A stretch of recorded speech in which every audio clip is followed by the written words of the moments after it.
ആ മാളിക ഉണ്ടോ? അതായിരുന്നു എന്റെ വീട്. ആ മാളിക മുകളിൽ നിന്ന് തോളിലൊരു മാറാപ്പും കയറ്റി ഈ കുടിലിൽ ഇവിടെ കൊണ്ടിരുത്തിയത് അവനാ. VIP പെട്ടി വിറ്റുകൊണ്ടിരുന്ന ഞാനിപ്പോ RIP പെട്ടി വിൽക്കുക. ഇനി എന്നെ ചെയ്യും മുതലാളി? சவுத் இந்தியாவில ஓரிடம் தான் இருக்கு, கேரளா. கேரளாவில் யாரையும் ஏமாத்த முடியாத முதலாளி, அவங்க புத்திசாலிங்க. വണ്ടി കേരളാവുക്ക് വിട്, തീരുമാനമാരാ അങ്ങയും ഇருக்கு.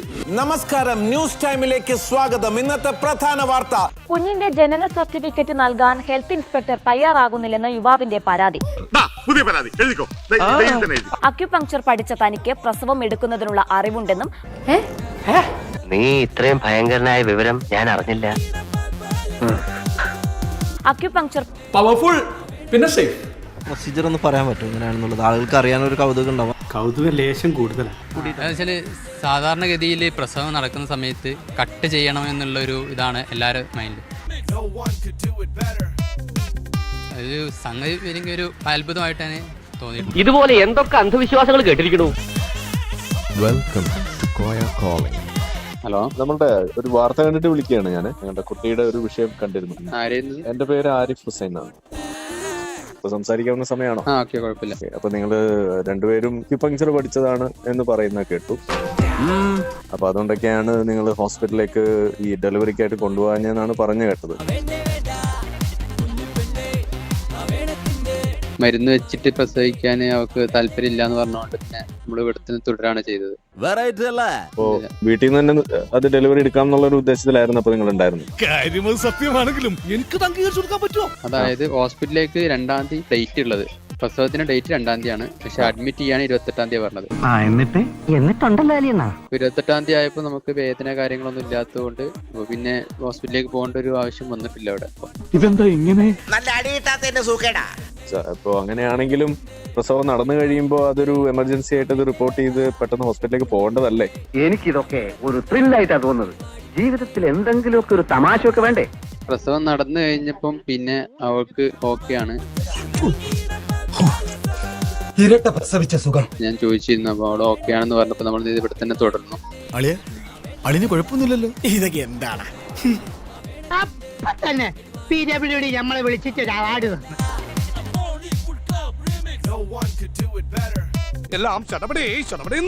അതിപ്പോ എത്രമാത്രം അപകടം നിറഞ്ഞൊരു ഘട്ടത്തിലൂടെയാണ് ആ പോയെന്ന് ആലോചിക്കുന്നില്ല.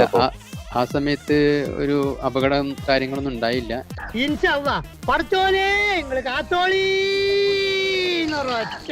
അതിപ്പോ ഞാനത് ചോദിക്കുന്നത്, നമുക്കിപ്പോ മുൻകൂട്ടി പറയാൻ കഴിയുമോ അത് അപകടമാവോ ഇല്ലയോ എന്നുള്ളത്?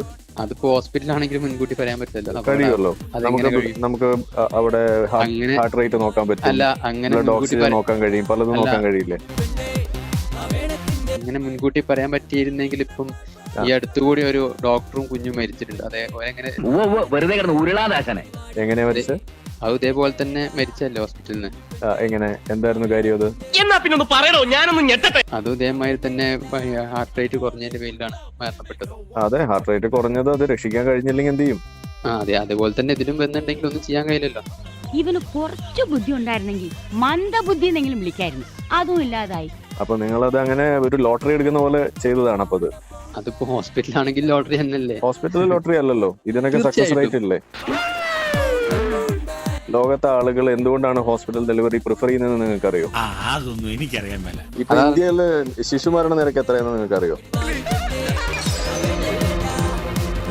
നിങ്ങൾ പറയില്ല, അറിയില്ല. കേരളം അതിനകത്ത് എത്രാമത്തെ സ്ഥാനത്താണെന്നറിയോ? അറിയാമോ? ഇല്ല. ആൾക്ക് തീരെ വിദ്യാഭ്യാസം വിവരമൊന്നും ഇല്ലേ? ഇപ്പൊ നിങ്ങളുടെ കുട്ടി മരിച്ചു പോയിരുന്നെന്ന് വിചാരിക്കുക, അത് നമ്മളുടെ ഈ ഹെൽത്ത് ഇൻഡെക്സിനെ അതെങ്ങനെ ബാധിക്കാന്ന് നിങ്ങൾക്കറിയോ? ഇല്ല, അതും അറിയില്ല. അപ്പൊ ഇതുപോലെയുള്ള കാര്യങ്ങളിലൊക്കെ പൂർണ്ണമായിട്ട് അജ്ഞനായിട്ടാണോ നിങ്ങൾ ഇതുപോലുള്ള തീരുമാനങ്ങൾ എടുക്കുന്നത്? എന്നിട്ടിപ്പോ നിങ്ങൾ ഇത് കിട്ടുന്നില്ല എന്ന് പറഞ്ഞ് നിലവിളിക്കുന്നത് വല്ല കാര്യമുണ്ടോ? ഇതില് അബോർഷന്റെ കണക്ക് എത്രത്തോളം ഉണ്ടെന്ന് നിങ്ങൾക്ക് അറിയോ? അബോർഷൻ ഇതുമായിട്ട് എന്താ ബന്ധം? അല്ല, പറയൂ. അബോർഷൻ എന്ന് പറഞ്ഞാൽ എന്താണെന്നാണ് നിങ്ങൾ വിചാരിച്ചിരിക്കുന്നത്? അല്ല, ഇങ്ങനെ ഒരു ട്രാഫിക് ജാം ഞാൻ ഒരിക്കലും പ്രതീക്ഷിച്ചതല്ല. അബോർഷൻ ഇവിടെ കൊണ്ടുവരേണ്ട കാര്യം എന്താ ഉള്ളത്? ഞാനിപ്പോ പ്രസവിക്കപ്പെട്ടു എന്ന് നിങ്ങൾ, അതായത് വീട്ടിൽ പ്രസവിക്കപ്പെട്ടു എന്ന് പറയുന്ന ആ സ്ത്രീയാണ്. Welcome Pappikutty, welcome. ശരി, എന്താ അതിന് തെളിവുള്ളത്? മരിച്ച പോസ്റ്റ്മോർട്ടം ചെയ്യലൊന്ന് പേടിച്ചിട്ടാ. ഞാൻ തെളിവ് എന്റെ കയ്യിൽ വ്യക്തമായിട്ടുണ്ട്. കണ്ടോളൂ. അതിപ്പോ DNA ടെസ്റ്റ് ചെയ്തോ? DNA ടെസ്റ്റ് ചെയ്യണമെന്നുണ്ടെങ്കിൽ ചെയ്യാം. പക്ഷെ ഇത് ചെയ്യണല്ലോ. ചെയ്ത് തെളിഞ്ഞാൽ നീ രാവിലെ ഗുളി കഴിച്ചില്ലേ?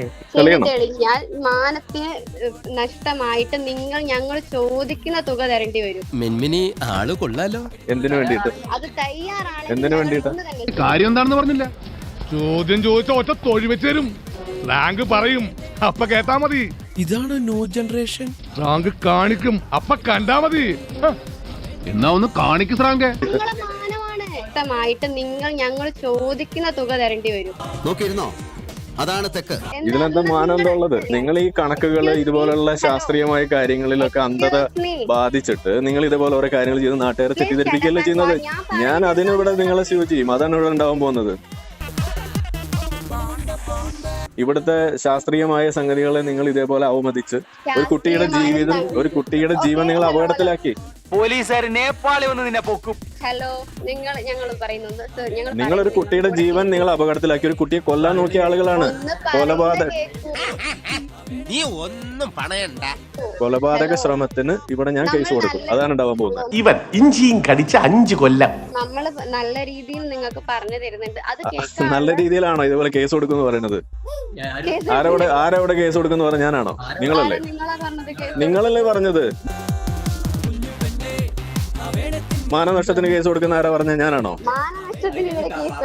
നിങ്ങൾ മാനനഷ്ടത്തിന് കേസ് കൊടുത്താൽ ഒരു കുട്ടിയെ കൊല്ലാൻ ശ്രമിച്ചു എന്നുള്ള പേരിൽ നിങ്ങൾക്ക് 2 പേർക്കെതിരെയും, ഒരു ഭാര്യയും ഒരു കുട്ടിയെയും കൊല്ലാൻ ശ്രമിച്ചു എന്നുള്ള പേരിൽ ഹസ്ബൻഡിനെതിരെയും ഞാൻ കേസ് കൊടുക്കും. അങ്ങനെ പേടിച്ചു പോകുന്നവനൊന്നും അല്ല ഞാൻ. എന്നാലും വെറുതെ ചോദിക്കാം. ആയിക്കോട്ടെ. അപ്പൊ നിങ്ങൾ അതൊക്കെ അവിടെ മാറ്റി വെക്ക്. എന്നിട്ട് നിങ്ങൾ കാര്യം പറയും. ഇവിടുത്തെ ഇൻഫന്റ് മോർട്ടാലിറ്റി റേറ്റ് എത്രയാണെന്ന് നിങ്ങൾക്ക് അറിയോ? എന്നാ പിന്നെ ഞാൻ മറ്റേത് ഏത് നിങ്ങൾക്ക് അബോഷന്റെ റേറ്റ് നിങ്ങൾ പറയൂ. പിന്നെ വാഴയും വെച്ചാ മതിയായ. അബോർഷന്റെ കാര്യം ഇവിടെ എന്തിനാ പറയണെന്ന് നിങ്ങൾ ആദ്യം പറയൂ, എന്നാ ഞാൻ പറയാം. നിന്റെ ബുദ്ധിയില്ലായ്മ നീ ഒരിക്കൽ കൂടെ തെളിയിച്ചിരിക്കുന്നു. പറയൂ, നിങ്ങൾ പറയൂ, എത്രയാണ് അതിന്റെ റേറ്റ് എന്ന് പറയൂ. ഇന്ന് ഇപ്പൊ 2023 to 2024 ആൾക്കാരെ അതായത് അമ്മമാര് മരിച്ച കണക്കാണോ നിങ്ങൾക്ക് അറിയേണ്ടത്? ഞാനൊന്നും ചോദിച്ചിട്ടില്ലല്ലോ. ഞാൻ ചോദിച്ചത് ഇൻഫന്റ് മോർട്ടാലിറ്റി റേറ്റ് ആണ്. എന്താണ് പറയുന്നത്? ഞാൻ ഇൻഫന്റ് മോർട്ടാലിറ്റി റേറ്റ് ആണ് ഞാൻ ചോദിച്ചത്. ഇനി ഇവിടെ എന്തെങ്കിലുമൊക്കെ നടക്കും ചേട്ടായി. ഇനി നമ്മൾ എന്ത് ചെയ്യും? ആലോചിക്കാം. നീയും ആലോചിക്കേ. നമ്പർ നിറക്കി നോക്കാം. Do you have sense? എന്റെ മോൻ പോയി തൂങ്ങിച്ചാത്. ഇതിനേക്കാൾ വലിയൊരു സഹായം അച്ഛൻ ചെയ്യാൻ പറ്റില്ല. പിടിച്ചേ. Do you have sense? Infant mortality rate എത്രയാണ്? ഇൻഫന്റ് മോർട്ടാലിറ്റി റേറ്റ് എത്രയാണ്? നിങ്ങൾ എന്തെങ്കിലും മണ്ണാങ്കട്ട ചോദിച്ചാൽ എനിക്ക് അതിന് ഉത്തരം പറയേണ്ട കാര്യമുണ്ടോ? ഞാൻ മണ്ണാങ്കട്ട അല്ലല്ലോ. നിങ്ങളുടെ കയ്യിലിരിക്കുന്ന കുട്ടിയെ പോലെ ഒരു കുട്ടി മരിക്കാനുള്ള സാധ്യത, എത്ര കുട്ടികൾ മരിക്കുന്നുണ്ട് എന്നുള്ളതിന്റെ കണക്കാണ് ഞാൻ ചോദിച്ചത്. ഹോസ്പിറ്റലില് കുട്ടികളും അമ്മയും മരിച്ച സാധ്യത എത്രയാണ്? എല്ലാത്തിന്റെ ഓരോ നട്ട് പോയിട്ടുണ്ട്. നിങ്ങൾ പറയും, നിങ്ങൾക്ക് അതിനെ കുറിച്ച് അറിവുണ്ടോ? നിങ്ങൾക്ക് അറിവില്ല പിന്നെ പറയുന്നത്. എനിക്ക് അറിവുണ്ടല്ലോ. നിങ്ങൾ അത് കണ്ടിട്ടാണല്ലോ നിങ്ങൾ ഹോസ്പിറ്റലിലേക്ക് പോവാതിരുന്നത്. നിങ്ങൾ പറയൂ, എന്തുകൊണ്ടാണ് നിങ്ങൾ പോവാതിരുന്നത്? 2023 to 2024 മാത്രമായിട്ട് 741 സ്ത്രീകളാണ് മരിച്ചത്. അപ്പൊ അങ്ങനെയാണ് നീ ഇവിടെ എത്തിയത്. ശരി, ഹോസ്പിറ്റലിൽ വെച്ചിട്ട്. എത്ര ലൈവ് ബർത്തില്? എങ്ങനെ? എത്ര ലൈവ് ബർത്തിലാണ് അത്രയും പേര് മരിച്ചത്? തെളിവുകൾ എന്റെ കൈവശമുണ്ട്. തെളിവ് തന്നെയാ ഞങ്ങൾക്ക് ആവശ്യം. 2023 to 2024 വരെയുള്ള കണക്ക് എടുത്തിട്ടുണ്ടെങ്കിൽ നിങ്ങൾക്ക് ഈ ഇൻഫന്റ് മോർട്ടാലിറ്റി റേറ്റ് ഇൻഡെക്സ് കണക്ക് കൂട്ടുന്നത് എങ്ങനെയാണെന്ന് നിങ്ങൾക്ക് അറിയോ? ഈ രാജ്യത്ത് നടക്കുന്ന യാതൊരു സംഭവവികാസങ്ങളെ പറ്റി നിങ്ങൾക്ക് അറിയില്ലല്ലോ സുഹൃത്തെ. തീർച്ചയായിട്ടും നമ്മള് പ്രോബബിലിറ്റി നോക്കിയിട്ടാണ് കാര്യങ്ങൾ പറയാറ്. കണക്ക് നോക്കിയിട്ട് തന്നെയാണ് കാര്യങ്ങൾ പറയാറ്. അങ്ങനെ എത്ര പേരെ നമുക്ക് ജീവനോടെ എടുക്കണം, എത്ര പേര് കൊല്ലണം ഹോസ്പിറ്റലിൽ തുണി വാങ്ങടേ. എന്തിനാണ് ഇവര് വായി തിരിക്കേറ്റ. നിങ്ങൾ എന്തിനാ വെറുതെ നിങ്ങൾ ഈ മദ്രസ കണക്ക് ഇവിടെ പറയേണ്ട കാര്യമില്ല. ഞങ്ങൾക്ക് മിസ്റ്റർ കണക്ക് നോക്കേണ്ട ആവശ്യമല്ല ഇവിടെ. നിങ്ങൾ കണക്ക് നോക്കാതെ എങ്ങനെയാണ് ഇത് ഇവിടെ ഫെയിലിയർ ആണ് നിങ്ങൾ വിധി എഴുതി നിങ്ങളൊരു കുട്ടിയുടെ ജീവൻ അപകടത്തിലാക്കാൻ നോക്കിയത്? എന്ത് അടിസ്ഥാനത്തിലാണ്? ഞാൻ വേണ്ടാന്ന് വെച്ചിട്ടാ. ഒറ്റ മുതലപ്പൂട്ടിന് അവനെ വീഴ്ത്താൻ എനിക്ക് അറിഞ്ഞുകൂടാത്തോണ്ടല്ല. എന്റെ കുട്ടിയുടെ ജീവൻ അപകടത്തിലെന്ന് നിങ്ങളോട് ആരാ പറഞ്ഞത്? അപകടത്തിലാക്കാൻ നോക്കി നിങ്ങൾ. ആ കുട്ടിക്ക് ഇപ്പോഴും നിങ്ങൾ വാക്സിനേഷൻ എടുത്തിട്ടുണ്ടോ? കുട്ടി വലുതാകുമ്പോ പറയുമല്ലോ. അല്ല നിങ്ങളെ പാരന്റ്സ്. അതെ, കുട്ടി ഇപ്പൊ അതാ പറയുന്നത്. അത് എനിക്ക് മനസ്സിലാവുന്നുണ്ട് കുട്ടി പറയണത്. എന്തിനാടാ എന്നെ കൊല്ലാൻ നോക്കിയത്? ഈ ഇൻഫന്റ് മോർട്ടാലിറ്റി റേറ്റ് എത്രയാന്ന് നിങ്ങൾക്ക് അറിയില്ല. അതെങ്ങനെ കണക്കൂട്ടണെന്ന് നിങ്ങൾക്ക് അറിയില്ല. പക്ഷെ നിങ്ങൾക്ക് ഇവിടെ വലിയ കുഴപ്പമുണ്ടെന്ന് നിങ്ങൾക്ക് അറിയാം. നിങ്ങൾ അറിവില്ലാന്ന് പറഞ്ഞു. ഓക്കെ, എന്നാ താൻ പറ, എത്രയാണ് കണക്ക് താൻ പറയടോ. അപ്പൊ നിങ്ങൾ ഈ കുട്ടീനെ നോക്കുന്നതിന് മുന്നേ ഇതൊന്നും അളക്കാതെയാണോ നിങ്ങൾ ഈ പരിപാടിക്ക് ഇറങ്ങിയത്? എന്റെ കുഞ്ഞനല്ലല്ലോ, ഞങ്ങളുടെ കുഞ്ഞനാണിത്. എന്റെ അപ്പൊ നിങ്ങളുടെ കുഞ്ഞാവ് നിങ്ങൾക്ക് കൊല്ലാമെന്നാണോ നിങ്ങൾ പറഞ്ഞു വരുന്നത്? വീട്ടിൽ എപ്പോഴാ കൊല്ലാൻ നോക്കി? ഈ ഹോം ഡെലിവറി തന്നെ അങ്ങനെ ആയതുകൊണ്ട്, അതൊരു ലോട്ടറി ആയതുകൊണ്ട്, ഹോം ഡെലിവറി എന്ന് പറയുന്നത് ഒരു ലോട്ടറിയാണ്. അത് വളരെയധികം മരണസാധ്യത കൂടിയ ഒരു സംഗതി ആയതുകൊണ്ട് അപ്പനപ്പൂപ്പന്മാര് 10 പേരെ അവിടെ പ്രസംഗിക്കുമ്പോൾ അതിൽ 5 പേര് മരിച്ചു പോയിരുന്നു. എന്തുകൊണ്ടാണെന്നറിയോ? എന്തുകൊണ്ടാ? അത് അബോർഷൻ അല്ല, അത് മനസ്സിലാക്കുക ആദ്യം. അതല്ല അബോർഷൻ, അത് സ്റ്റിൽ ബർത്ത് എന്ന് പറയും.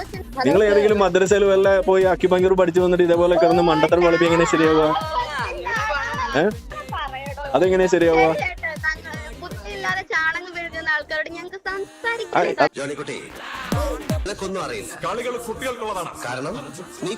മലപ്പുറം ചട്ടിപ്പറമ്പിൽ വീട്ടിൽ പ്രസവിച്ച യുവതി മരിച്ചു. പെരുമ്പാവൂർ സ്വദേശി അസ്മയാണ് മരിച്ചത്.